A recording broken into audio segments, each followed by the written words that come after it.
নমস্কার, দেখছেন কলকাতা টিভির সঙ্গে রয়েছে অনন্যা। শুরু করছি গুড মর্নিং কলকাতা। অনন্যার সঙ্গে রয়েছে আমি তস্মিনা। আর এই মুহূর্তে যে খবরের দিকে নজর রাখবো, প্রচার সেরে ফেরার পথে আক্রান্ত বিজেপি কর্মীরা। বীরভূমের সিউড়িতে 3 বিজেপি নেতা আক্রান্ত, তাদের ইতিমধ্যেই সিউড়ি হাসপাতালে নিয়ে যাওয়া হয়েছে। একদমই অনন্যা, যেমনটা জানা যাচ্ছে তৃণমূলের বিরুদ্ধে অভিযোগ করা হচ্ছে। আমরা জানি সামনেই লোকসভা ভোটকে কেন্দ্র করে ইতিমধ্যেই জোর কদমে প্রচার শুরু করে দিয়েছে সব পক্ষই। আর এবার জানা যাচ্ছে প্রচারে বেরিয়ে আক্রান্ত বিজেপি প্রার্থীরা। প্রচারে বেরিয়ে আক্রান্ত বিজেপি প্রার্থীরা, 3 বিজেপি নেতা তারা আক্রান্ত। অভিযোগের তীর তৃণমূলের দিকে। ইতিমধ্যেই তাদের নিয়ে যাওয়া হয়েছে সিউড়ি সদর হাসপাতালে। আক্রান্ত 3 জন বিজেপি নেতা, তাদের ইতিমধ্যেই সিউড়ি হাসপাতালে ভর্তি করা হয়েছে। প্রচারে বেরিয়েই আক্রান্ত হন তারা। একদমই অনন্যা, আপনারা দেখতে পাচ্ছেন এই মুহূর্তে সেই ছবি। প্রচারে বেরিয়ে আক্রান্ত 3 বিজেপি কর্মীরা। ইতিমধ্যে লোকসভা ভোটকে কেন্দ্র করে জোর কদমে প্রচার শুরু করেছে শাসক বিরোধী উভয় পক্ষই। এবং এবার প্রচারে বেরিয়ে বীরভূমে আক্রান্ত 3 বিজেপি নেতা। ইতিমধ্যে তাদেরকে সিউড়ি সদর হাসপাতালে ভর্তি করা হয়েছে এবং অভিযোগের তীর উঠছে শাসক দলের বিরুদ্ধে।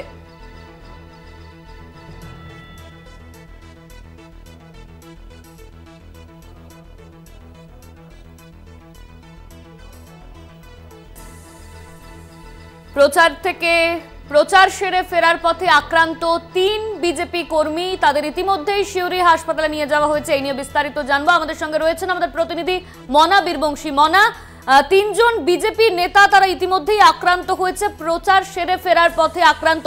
ঠিক কি অভিযোগ করা হচ্ছে? অভিযোগ করা হচ্ছে, তুমি জানো যে ইতিমধ্যেই লোকসভা নির্বাচনের যারা প্রার্থী হয়েছে বিভিন্ন রাজনৈতিক দলের নেতারা, তারা কিন্তু প্রচার ছাড়ছেন। যেটা অভিযোগ, গতকাল রাত্রে বীরভূম লোকসভা যে কেন্দ্র, সেই বীরভূম লোকসভা কেন্দ্রের বিজেপি প্রার্থী দেবাশিস ধরের হয়ে বীরভূমের যে মোহাম্মদ বাজার ব্লক, সেই ব্লকের কাপিস্টা অঞ্চলের ভারকাটা গ্রাম হয়ে বিজেপির বেশ কয়েকজন নেতা কর্মী তারা কিন্তু ফিরছিলেন। এবং বিজেপির যেটা অভিযোগ যে ভারকাটা গ্রামেই তাদের উপর তৃণমূল আশ্রিত দুষ্কৃতীরা কিন্তু আক্রমণ চালায়। এরপরই সেখানে লাঠি বাঁশ নিয়ে ব্যাপক মারধর করা হয় বলে এমনটা কিন্তু অভিযোগ। এবং এই ঘটনায় 3 জন মতো কিন্তু জখম হয়েছে এমনটা বিজেপির দাবি। এবং তাদেরকে গতকাল রাত্রেই সিউড়ির যে সদর হাসপাতাল সেখানে নিয়ে আসা হয় এবং সেখানেই কিন্তু তাদেরকে ভর্তি করা হয়। দেখো, অবশ্যই এই সামগ্রিক বিষয় নিয়ে বীরভূম সাংগঠনিক বিজেপির যিনি জেলা সভাপতি রয়েছেন ধ্রুব সাহা, তিনি যেটা বলছেন যে শাসক দল তৃণমূল কংগ্রেস পেয়েছে, আমাদের প্রার্থী দেবাশিস ধর মানুষের বাড়ি বাড়ি পৌঁছে যাচ্ছেন, প্রত্যন্ত গ্রামে যাচ্ছেন। তৃণমূল যে প্রার্থী তাদের জেতার সম্ভাবনা অত্যন্ত কম। খুব সহজ জায়গায় ভয় পেয়ে এ ধরনের আক্রমণ আমাদের কার্যকর্তাদের বিরুদ্ধে চালাচ্ছে। আমরা বিষয়টি প্রশাসনের নজরে নিয়ে এসেছি। দোষী যারা রয়েছেন, যারা আক্রমণ চালিয়েছে, তাদের গ্রেফতার না করলে বৃহত্তর আন্দোলন যাবে। যদিও দেখো, বিজেপি যে দাবি করছে যে তাদের কর্মীদের উপর আক্রমণ করা হয়েছে, সেই অভিযোগ কিন্তু একেবারেই মিথ্যা ভিত্তিহীন অভিযোগ। এমনটাই খুব বলছেন শাসক দল বলছে এই ঘটনার সাথে কোন রকম ভাবেই তৃণমূল কংগ্রেসের যোগ নেই। বিজেপি মিথ্যা অপবাদ দিচ্ছে, মিথ্যা কথা বলছে। দেখো, সব মিলিয়ে কেষ্টহীন বীরভূম জেলায় অভিযোগ কিন্তু তপ্ত হয়ে উঠেছে এবং এলাকায় কিন্তু ব্যাপক উত্তেজনার পরিবেশ তৈরি হয় পুরো ঘটনায়। একদমই মনে, ধন্যবাদ তোমাকে। আপনাদের আরো একবার জানিয়ে রাখি, প্রচারে গিয়ে আক্রান্ত 3 বিজেপি কর্মী, ইতিমধ্যে তাদেরকে বীরভূমের সিউড়ি সদর হাসপাতালে ভর্তি করা হয়েছে এবং অভিযোগের তীর উঠছে রাজ্যের শাসক দলের বিরুদ্ধে। প্রার্থী দেবাশিস ধর, তার নেতৃত্বে চলছিল প্রচার, আর ঠিক সেই সময় শাসক দলের বিরুদ্ধে অভিযোগ উঠছে, তারা তাদের উপর হামলা চালিয়েছে।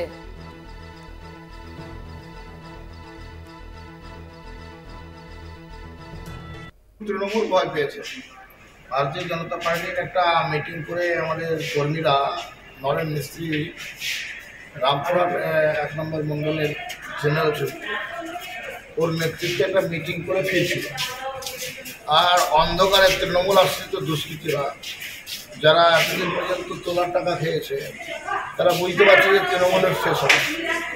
তারা অন্ধকারে বিজেপির কর্মীদের উপরে আক্রমণ করে, অতর্কিত আক্রমণ করে। আমরা নির্দিষ্ট কমপ্লেন করেছি।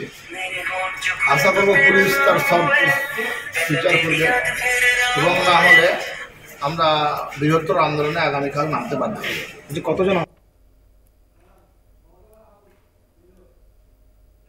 নজর রাখবো পরের খবরে। রাজ্যসভা তৃণমূল সাংসদ মমতা বালা ঠাকুরের বাসভবনে হামলার অভিযোগ বিজেপির বিরুদ্ধে।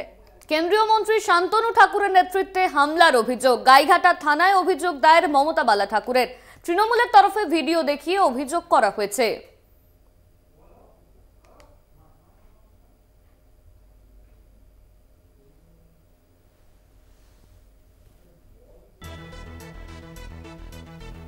তৃণমূল সাংসদ মমতা বালা ঠাকুরের বাসভবনে হামলার অভিযোগ। শান্তনু ঠাকুরের বিরুদ্ধে অভিযোগ উঠছে। ইতিমধ্যে এই ঘটনাকে কেন্দ্র করে মমতা বালা ঠাকুর তিনি গাইঘাটা থানায় অভিযোগ দায়ের করেছেন। সেই ছবিও আপনারা দেখতে পাচ্ছেন। শান্তনু ঠাকুর মমতা বালার বাড়ির গেটের তালা ভাঙছেন, সেই ছবি তৃণমূলের তরফে ইতিমধ্যেই পোস্ট করা হয়েছে।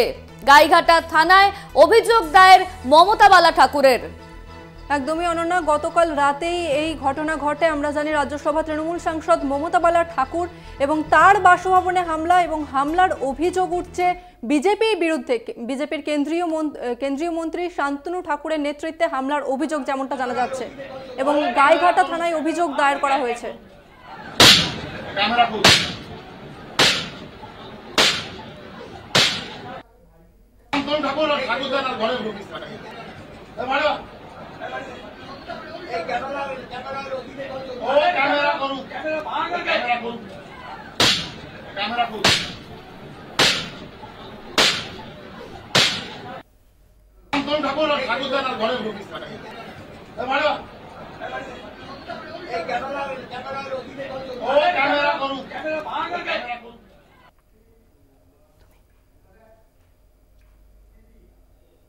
নির্বাচনী প্রচারে এবার জঙ্গলমহলে মমতা। পুরুলিয়ার প্রার্থী শান্তিরাম মাহাতোর হয়ে প্রচার।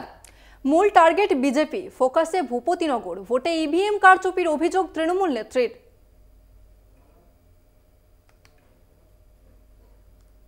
বলে দিয়ে যায়নি তুমি দাঙ্গা করো, কিন্তু এরা দাঙ্গা করবে আর করে এনআইএকে ঢুকিয়ে দেবে। কেউ কোনো প্ররোচনায় পা দেবেন না, নিজের মতো থাকবেন। ওরা একদিন নাচবে, ওদের নাচন কাঁদন আপনারা পরের দিন মিছিল করবেন, শান্তির মিছিল করে বন্ধ করে দেবেন। শান্তিরামকে লক্ষ্য করে শান্তির বার্তা মমতার। পুরুলিয়ায় প্রচারে গিয়ে দলের প্রার্থীকে সতর্ক থাকতে বললেন। বিজেপির বিরুদ্ধে ইভিএম কারচুপির অভিযোগ তুললেন নেত্রী। আপনাদের ইলেকশনের পর যারা ভোট কেন্দ্রে পাহারা দেবেন, ভোটের বাক্সগুলো, মানুষের ভোট যাতে রক্ষিত থাকে, বিজেপি কিন্তু টাকা দিয়ে, কিছু মাদক মিশিয়ে দিয়ে এবং ভয় দেখিয়ে, লোডশেডিং করে ইলেকশন বক্সে চিক ঢুকিয়ে দিতে পারে। এগুলো যাতে করতে না পারে, এদিকে ভালো করে নজর রাখতে হবে। ফের এজেন্সির গ্রেফতারের প্রসঙ্গ তুলে বিকল্প পরিকল্পনা তৈরি করে রাখার নির্দেশ দলনেত্রীর। আর মনে রাখবেন, আপনার যদি বুথ প্রেসিডেন্টকে অ্যারেস্ট করে, বিজেপির প্ল্যান আছে গেমে, প্ল্যান 2 এজেন্টদের অ্যারেস্ট করে, তাহলে মনে রাখবেন আপনাকে 2-3টে করে নাম ঠিক করে রাখতে হবে। রাজ্য রাজনীতির শিরোনামে ভূপতিনগর। পুরুলিয়ায় নির্বাচনী প্রচারে বিজেপিকে ভূপতিনগর তীরে ফের বেঁধলেন মমতা। মানুষ প্রতিবাদ করলেই এনআইএকে ঘরে ঢুকিয়ে দিচ্ছে। তৃণমূলের বুথ এজেন্টদের গ্রেফতারের ষড়যন্ত্রেরও অভিযোগ মমতার। আর মানুষ যখন প্রতিবাদ করছে, এনআইএকে ঢুকিয়ে দিচ্ছে। মধ্যরাতে মহিলারা ঘুমোচ্ছে বাড়িতে, গদ্দারের এলাকায় মধ্যরাতে পুলিশকে না জানিয়ে চলে গেল। পুলিশের ড্রেস পরে তো অনেক বদমাশি লোক আগে সিঙ্গুর নন্দীগ্রামে বদমাশিও করেছে। মায়েরা কি করে বুঝবে, মেয়েরা কি করে বুঝবে বাইরে থেকে যদি কেউ হামলা করতে আসে? মা বোনেরা প্রতিবাদ করলো, তাদের বিরুদ্ধে ডায়েরি করে দিয়েছে। বলছে তৃণমূলের সব বুথ এজেন্টদের অ্যারেস্ট করো, সব ক্যান্ডিডেটদের অ্যারেস্ট করো। ষষ্ঠ দফা অর্থাৎ 25শে মে ভোট পুরুলিয়ায়। 2019 সালে এই আসনে জিতেছিল বিজেপি। সেই আসন ছিনিয়ে নিতে এবার তাই আগে ভাগে পুরুলিয়ায় মুখ্যমন্ত্রী। কেন্দ্রীয় সংস্থা এনআইকে রীতিমতো হুঁশিয়ারি দিলেন তৃণমূল সুপ্রিমো মমতা বন্দ্যোপাধ্যায়। ভোটের আগে তৃণমূলের যে বুথ কর্মীরা রয়েছে তারা ভোটের আগে গ্রেপ্তার হতে পারে বলে তিনি আশঙ্কা করেন। পুরুলিয়া থেকে শওকত আলী রিপোর্ট, কলকাতা টিভি। সময় এখন একটা বিরতির। ফিরছে বিরতির পর, সঙ্গে থাকুন। ফিরে এলাম বিরতির পর। পুরুলিয়ায় মমতার আক্রমণের পর ধূপগুড়িতে পাল্টা দিলেন মোদী। তোলাবাজদের জন্য আতঙ্কের লাইসেন্স চাই তৃণমূল। সেই জন্য কেন্দ্রীয় এজেন্সির উপর হামলা। দেশের আইন এবং সংবিধানকে ধ্বংস করছে তৃণমূল। প্রধানমন্ত্রীর নিশানায় আগাগোড়াই তৃণমূল।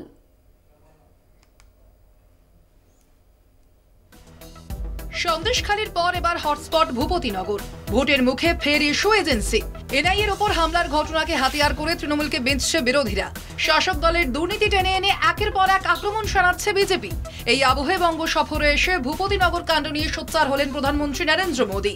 टीएमसी चाहती है कि उसके तोलाबाजों को, भ्रष्टाचारी नेताओं को आतंक का खुला लाइसेंस मिले। इसलिए जब केंद्र की जांच एजेंसियां आती है तो टीएमसी उन पर हमले करती है। এবারের ভোটে তৃণমূলকে সবক শেখানোর নিদান দিলেন নমো। एक एक पोलिंग बूथ में इस बार टीएमसी की जमानत जब्त होनी चाहिए। करोगे? हर पोलिंग बूथ में। আবাস 100 দিনের টাকা সহ বিভিন্ন খাতে বঞ্চনা নিয়ে বারবার কেন্দ্রের বিরুদ্ধে সুর চড়িয়েছে তৃণমূল। প্রতিবাদ, আন্দোলন, বিক্ষোভ বাদ যায়নি কিছুই। অভিষেকের নেতৃত্বে তৃণমূলের আন্দোলন গড়িয়েছে দিল্লি পর্যন্ত। কিন্তু গরিবদের টাকা তৃণমূলের হাতে তুলে দিতে নারাজ প্রধানমন্ত্রী। टीएमसी कह रही है कि केंद्र का पैसा पहले उनके खाते में आए।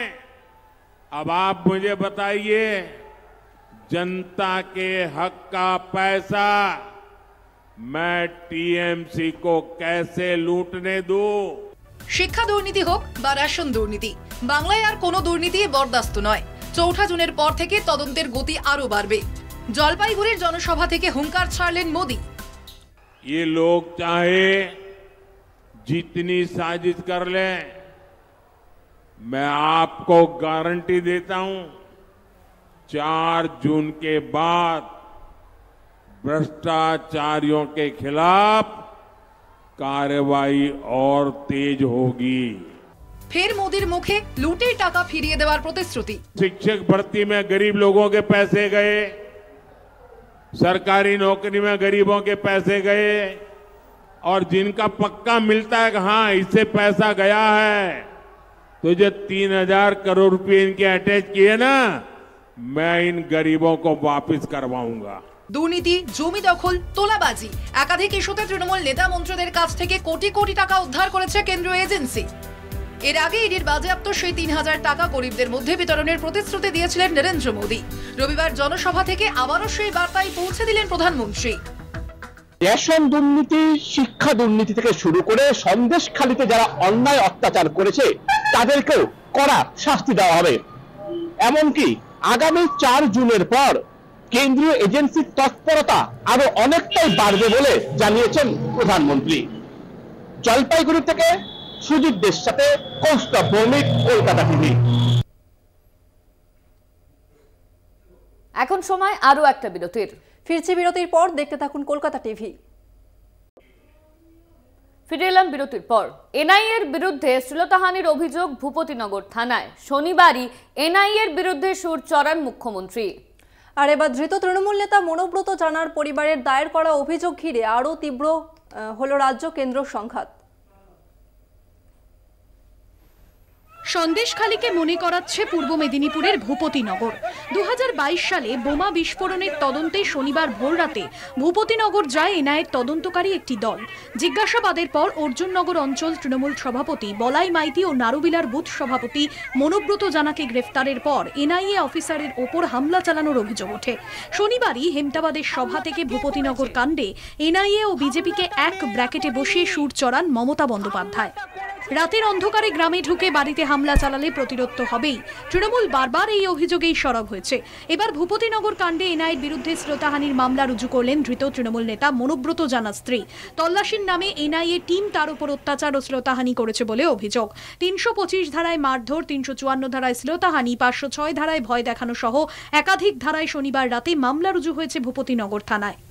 শারীরিক অত্যাচার করেছে, দেখালাম তো, ঠেলামেলা করে মারধর করে, তারপরে এমন এই করেছে। শারীরিক অত্যাচার মানে তো আপনারা বুঝেন না কি? এ নেই যে ছেলেরা এসেছিল, সবাই ঘটনা ঘটেছিল তো দেখছে তো বাড়ির মধ্যে কি করেছি। স্বামীকে মারধর, ছেলেকে মারধর, আরো যারা এসেছে আমাকে বাঁচাতে তাদের মারধর। ভূপতিনগরে মহিলাদের ওপর অত্যাচারের বিরুদ্ধে সুর চড়িয়েছে তৃণমূল। তদন্তের নামে মহিলাদের ওপর অসম্মানজনক কাজকর্মের প্রতিফলন ঘটায় তাদের আমরা নিন্দার ভাষা খুঁজে পাই না, তাদের বিরুদ্ধে কি বলবো। আর যে শ্লীলতাহানির কথা বলছেন, অবশ্যই যিনি অভিযোগ করছেন শ্লীলতাহানি, যিনি তো মিথ্যা অভিযোগ করছেন না, নিজের মান ইজ্জত নিয়ে কেউ তো মিথ্যা অভিযোগ করেন না।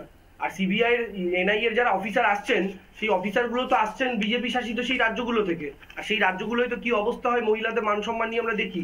ফলে আমরা আবার বলছি যে বাংলায় এসে বাঙালি মহিলাদের গায়ে যদি হাত দেওয়া হয়, সে এজেন্সি করুক আর যাই করুক না কেন, বাঙালি কিন্তু সহ্য করবে না।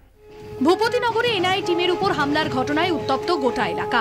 বাড়তি পুলিশ নিরাপত্তায় নারুয়াবিলার পার্শ্ববর্তী এলাকায় প্রচার করছেন কাঁথির বিজেপি প্রার্থী সৌমেন্দু অধিকারী। ভূপতিনগরের ঘটনাকে সন্দেশখালীর সঙ্গে তুলনা করেন সৌমেন্দু। সন্দেশখালীর পুনরাবৃত্তি, শেখ শাহজাহানের কেয়ারটেকারকে দিয়ে যেভাবে ইডি এবং কেন্দ্রীয় বাহিনী জওয়ানদের বিরুদ্ধে করা হয়েছিল এফআইআর, সেম কায়দায় এখানে আবার একটা এফআইআর করা হয়েছে শ্লীলতাহানির ঘটনা। মহামান্য উচ্চ আদালতের নির্দেশে তদন্ত হচ্ছে। শনিবার ভূপতিনগর থানায় স্থানীয়দের বিরুদ্ধে হামলার অভিযোগ দায়ের করেছিল এনআইএ। এর মাঝেই এনআইএ অফিসারদের বিরুদ্ধে শ্লীলতাহানির অভিযোগ জমা পড়ল ভূপতিনগর থানায়। তদন্ত শুরু করেছে পুলিশ। পূর্ব মেদিনীপুরের নাড়ুয়াবিলা থেকে Samiran Sau, Kolkata TV. Good morning Kolkata আজ এই পর্যন্তই। দেখতে থাকুন কলকাতা টিভি রাত দিন 7 দিন।